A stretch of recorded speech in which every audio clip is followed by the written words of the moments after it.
Hey everyone, this is Stephanie O'Brien. Today I'm joined by Sherri-Lee Woycik, and she's going to be sharing some valuable tips on a topic that I think a lot of coaches struggle with, and that is how to fill your events. It sucks so much when you spend hours creating this amazing content for your 3 day challenge, your masterclass, your whatever.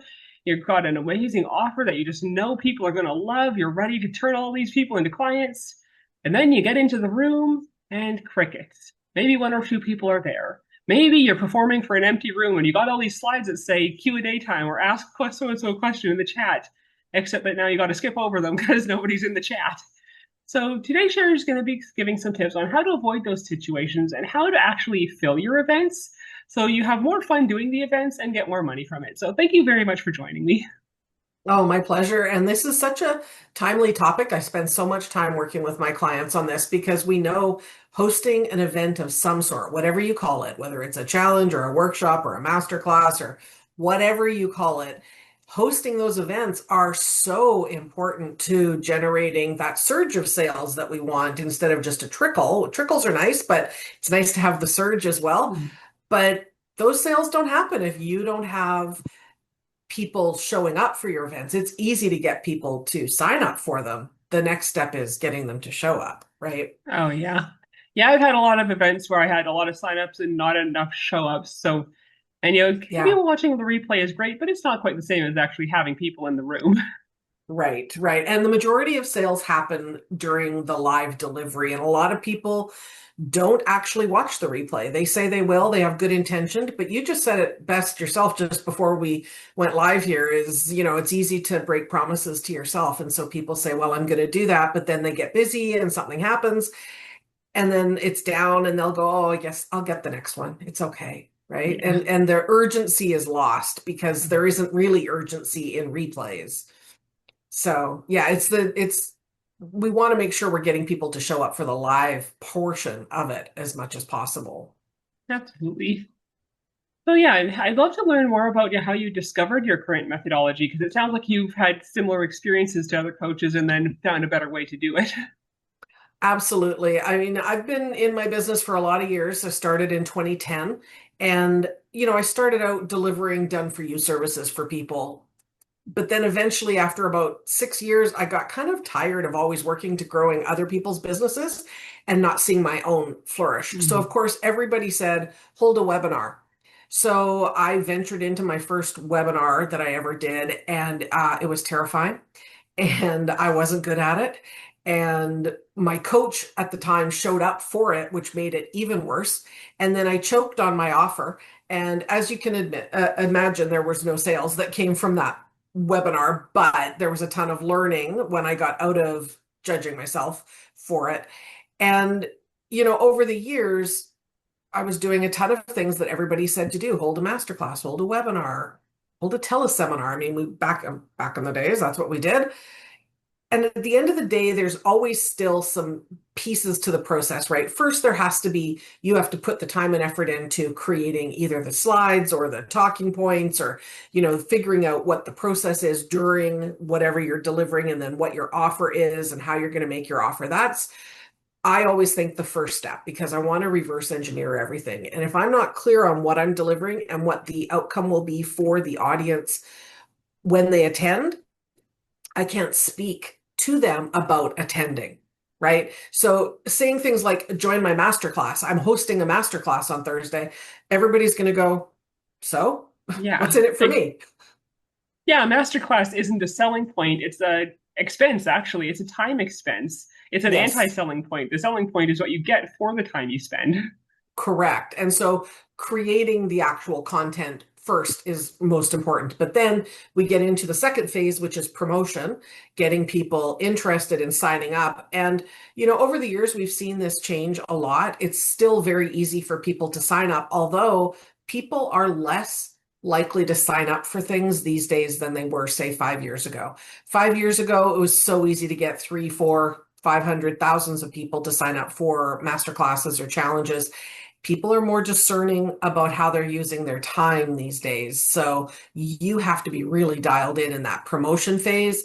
Then we think, okay, I've promoted it, I've got signups, I'm going to deliver it. But there's actually a phase in between that I don't think a lot of people talk about. And that's the piece that gets people to attend. Hmm. So we're all super busy. We are all, overwhelmed. Our calendars are full, and we're signing up for things that are going to solve all of our problems in an hour. So which one do they attend? Excuse me, which one do they attend or do they forget? So we need to make sure that we take the initiative, that we're reminding them enough so that they don't forget. But again, it's not don't forget you signed up for this masterclass, because then they'll won't remember why they signed up, what's in it for them, right? So then it's delivery. So we've kind of got those four phases. And I work with a lot of people in the promotion and the getting people to attend. I help people create the master class and deliver it and convert it afterwards as well. But today, let's talk about those two phases. In promotion, again, we start with what's the outcome, not what do you want them to learn, not how many people you want sign up or how many people you want to show up or how many people you want to buy. What will that person tangibly walk away from after they've given you an hour of their time? I want every single person to walk away and feel like at least one part of their problem has been solved so that they have a win. Yeah. So I'm not going to deliver all the content that was in my paid offer, but I'm going to pull the juiciest, the most exciting pieces, and I'm going to put in two or three of those problems with a solution for them. And then I'm going to make it clear that this isn't the only solution, but this is how I'm going to speak to the right people, is by speaking to the solution that they want in the promotion phase. So they're not looking to attend a masterclass. They aren't looking to get 25 different strategies. They're looking to get one strategy that will get them more visibility today, or will get them feeling more confident so that they can stand up to somebody at work, or that will give them one thing that they can use to say no and have boundaries tonight at home with their kids or with their husband or their wife or their partner, right? So I want them to have at least one tangible, measurable system or process that they're going to walk away from. And when they implement it, they will have a win and they'll immediately assign that win to you. And that's how you promote your masterclass, by That is talking so about that win. Yeah, that is so important. I just want to emphasize what you said about the juiciest parts. I've been on webinars and such that they gave some tips, yeah, but these were tips that I'd heard like 100 different times from 100 different people, and I was completely unimpressed. Like I just wasted an hour of my time. So yeah, I love what you said about Right. share the juicy stuff, the unique stuff, the stuff that actually creates a tangible win, so that people aren't feeling like they wasted their time and like they didn't get anything new out of it. Yeah, and I want them to get something that they can't Google for. Yeah, I want them to experience something that's proprietary. This process of getting them to see your content and sign up for your event is about building connection with them and trust and relatability so that they are inspired to show up and then to purchase. And we aren't doing that by giving them content that they've already Googled for. We have to yeah. give them something that's from our proprietary system, that's something unique to us that will blow their minds. And then they say, well, if I get this for free in a masterclass, what will I get there? Right. But I want to use that then to entice people to sign up. So not just, want to feel more confident in your life. That's going to not going to get a whole bunch of people inspired, It's but vague. want to have, right, it's very vague. So I want to be promoting that speaks in a way that speaks to the outcome that they will get when they show up for the masterclass. So outcome-based content, outcome-based promotion is always the way to go in order to get people inspired to sign up. And I say this all the time to all my students, you're going to have to say it more often than you think you are. You're going to have to repeat yourself more often than you did with your toddlers, if you have kids, or with your dogs. Like you're just going to have to repeat yourself a whole lot more. People just need to hear that message so many more times than we think. And our brain immediately goes, well, I said that 5 times last week. Do I need to keep saying it? Yes, you do. Because you're also the only one who will see your 100% of your content. Nobody else will see that you did it 5 times last week, just you. So we need to be consistent and we need to be repetitive and then, change up how we're talking about it, come at it from a different angle, have those main talking points and speak to those results to get people to sign up. And I think And that's give a yourself valuable enough. point. Go ahead. I just want to emphasize Go that ahead. Go point a ahead. bit because there's so many people, they worry, oh, am I coming up with enough new ideas? What if I repeat myself? They burn out their brains and spend hours staring at a blank screen trying to come up with Yes. new talking points. No, you don't need a bunch of new talking points. You need your existing content to be fresh enough that people aren't reading the same post 5 times, but you can keep on using the same teaching points and talking points. And in fact, you have to. We can't come up with something new to talk about every time because that gets confusing for people. They need to see the same message over and over and over so that they know what you offer, what you do, and they need to hear it way more than we think, for sure. Um, so we want to make sure that we are doing that consistent promotion that gets people to take action. If you aren't getting the result that you want from the content you're creating, maybe you haven't picked the juiciest talking points. Maybe you haven't really gotten to the crux of what the problem is that they want to solve yet. And that's okay. This is all a learning process. We can't learn until we get it out of our brains and into our out onto social media or wherever we're promoting it. So give yourself enough time to promote. And that's one thing I see a lot of people not giving themselves enough time to actually promote, to hit the numbers that they want, right? We can set a number. We can say, oh, I want 100 people to sign up for this. Then we need to release that expectation out into the universe and not hold on to it. Because if you hit 99 or 98 people, I don't want you to be beating yourself up because you didn't hit 100. You've got to somehow detach from that expectation of 100 people are going to sign up. Then you just have to show up promoting as if 100 people have already signed up. So it's just a little bit of a mind shift. So, but also give yourself enough time to do that, but don't give it so much time that they forgot that they signed up. So that's a fine line too. I'm really seeing a really optimal window being about 7 to 14 days in promotion, depending on your audience size. And that's coming from my expectation that you are going to go full in and just promote the heck out of this thing every day, right? So enough Yeah. time, your promotional content needs to really speak specifically to the outcome, to the transformation that they're going to get when they attend the masterclass. And then the next phase, which I think a lot of people miss because they think, well, they signed up, they got a confirmation email saying you're signed up, it's on this date, here's the Zoom link, here's the time, see you then, and that's it. Or maybe they send one email out 24 hours beforehand saying, don't forget your masterclass is tomorrow. That's just not enough these days. And when I walk people through how much they need to remind people, it is another process. And I'm not saying this isn't work, but when you invest the time into the right pieces of your business, the right steps in your business, that's when you see the results. So we don't want to be spinning our wheels doing things that aren't result oriented. So when people sign up, they still need to be nurtured. They still need to get more emails talking about the problem that they're having and how this is the solution. You need to stay top of mind so that they are looking at their calendar and going, oh, I can't wait for that. I'm Mm. so excited for that. And the day before, sure, do the 24-hour reminder, but then do a 4-hour reminder, do a 1-hour reminder, and then do an I'm live reminder. One of the most powerful tools that a lot of people don't actually want to use is FOMO. And yet you can do it nicely. You can do it properly that would entice people to show up. They don't want to miss out on the thing that's going to solve their problem. So if you're speaking to the biggest problem that they want to solve, and then you're saying, I'm live, are you coming? I'm sharing this information right now. That's when FOMO kicks in and they go, I'm going to be there. I'm going to be there. So we need to make sure we have enough time for the promo, and then we have to have the proper nurturing going on to keep people top of mind. I'm going to this thing. I want to go to this thing. There's a reason for me to go to it so that they don't miss out on it. And it's that reminder piece that I think a lot of people really stumble on because they go, oh, that's so much work. I've got so much to do.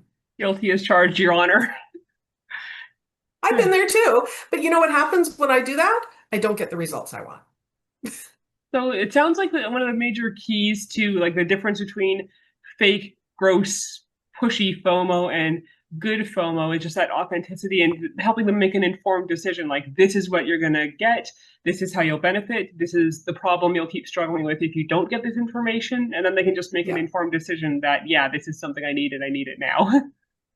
Yeah, and I find a lot of times, that one of those reminder emails, like 4 hours before for me is often you signed up for this thing and you did, something that 95% of the people with the same problem aren't doing is you took that step, but that alone's not enough. So now make sure that you show up, put it on your calendar, make it non-negotiable, make that commitment to yourself because this is the problem that we're going to solve today that you said you wanted a solution to. So it's kind of like just bringing them back to the reason why they said yes in the first place to showing up Yeah, in a very kind way, in a way that says, I actually want you to solve this problem. Not that I want you to show up so I can sell to you.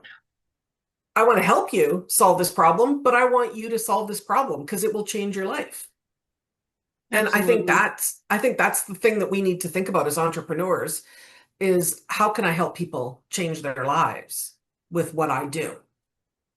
Yeah, it really has to be the focus. And I also appreciate you giving that specific time frame for promotions. And I'd also like to add for those watching, that's for the promotions to your audience. The promotions, like any interaction you're doing with promo partners, that needs to start even earlier. I've had people DM me, "Hey, Hmm. can you promote my thing tomorrow?" I look at the time that they send it, like 8:30 p.m. the previous day. I look at when the event is several hours before I actually got to my inbox.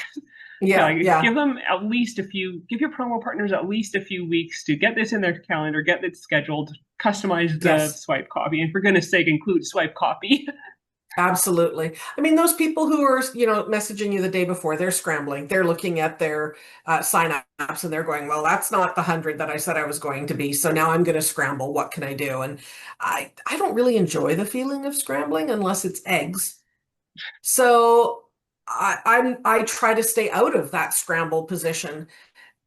And having said that, promo partners, I think they're fantastic, but I wouldn't be inviting promo partners to promote something that I've never done before, or if I haven't made the sales that I wanted yet, like I would want to make sure I have those pieces in place that I know this is going to convert. I know this is going to solve a problem that their audience has. Of course, pick the right promo partners so that they're inviting the right people for you, so that there's a win for them, for their audience, and for you. So I try to break it down so that we are decomplicating things. I don't think that's a word, but I just made it up. Uncomplicating things so that we're not dealing with too many steps all at once. So if it's your first time going in a masterclass, I wouldn't worry about promo partners. Let's add that layer in after you've mastered the content, the promo, the reminders, the delivery, the sales, and then the follow-up. Let's not forget that, Oh right? yeah. Because all that has to happen. I think you have to master all those things before you start asking other people to promote your thing to their audience. Because you don't want them to promote it and then have their audience go, well, that wasn't very good. Because you may Oh have yeah, that would burned suck. you may have burned a promo partnership, right? So just master the basic steps that get you your audience growth and your sales so that you can help more people first. Yeah, it makes sense. Do you have any kind of calendar that you share with your clients to, this step happens here, this step happens here, you need this much time for this step? Just something to help them organize and figure out how much time they need for each of these steps?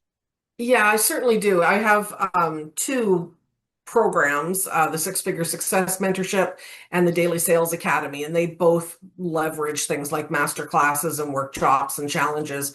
We help them create those. So they get that calendar, if you will, with a schedule of when to do the different steps. And they even get email templates. Try to make it as easy as I can for people to have a successful launch of some sort. Yeah, it can be really helpful, especially for people who, are new to this or who have a tendency to be disorganized. It can be so easy to underestimate the amount of time each thing takes and then end up in that scrambling state where you're messaging people in the evening about an event that's Right. happening the next morning. Right. And I'll be 100% honest. this is work. There's going to be work to do. It's not like you're just going to think about it and it's going to be done. And it's going to take more time and effort on your part the first go around. Even if you've got templates for the emails and somebody helping you with your promo copy and all the rest of it, it's going to take a good chunk of time the first time.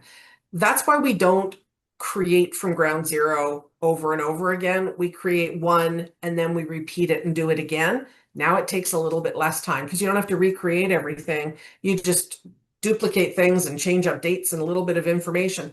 And then we do it again. And then we do it again because we don't become masterful at something the first time that we do it.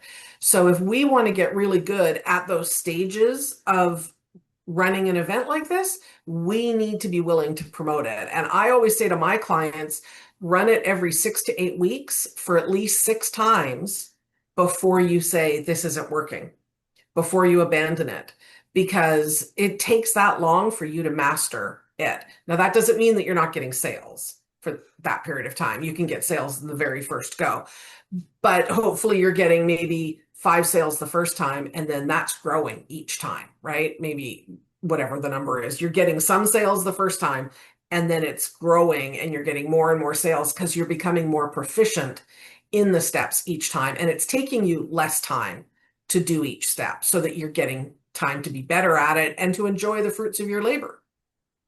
That makes total sense. So obviously it's going to vary from individual to individual, but on average, like, do you have kind of an average for how many sales people tend to get from events when they start working with you versus once they've been working with you for, or once they get to the end of your program? Oh, that's just, it's all over the ballpark. I mean, there's so many variables in that.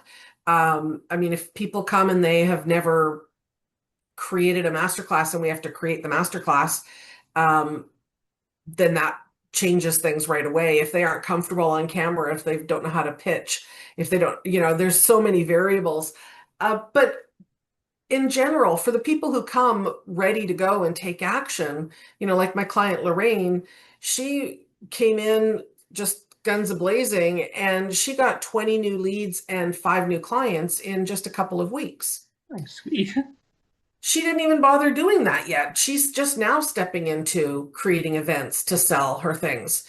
She did that just from dialing in her content and focusing her attention on very specific activities and really cutting out a whole bunch of the stuff that didn't work. So it really depends. And launching can take a lot of time and energy and effort for people, for sure. And it's not for everyone. You don't have to launch. And that's the key. That's something I learned. You don't have to launch in order to make sales.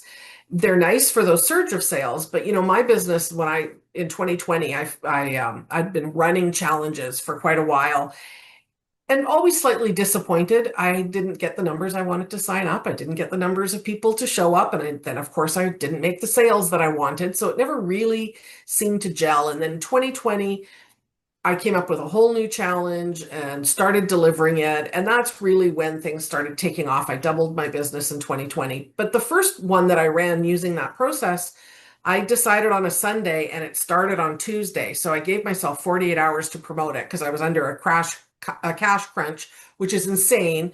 Like I literally created the challenge, the landing pages, the thank you pages, the email sequences, and all of the promotional copy on Sunday afternoon.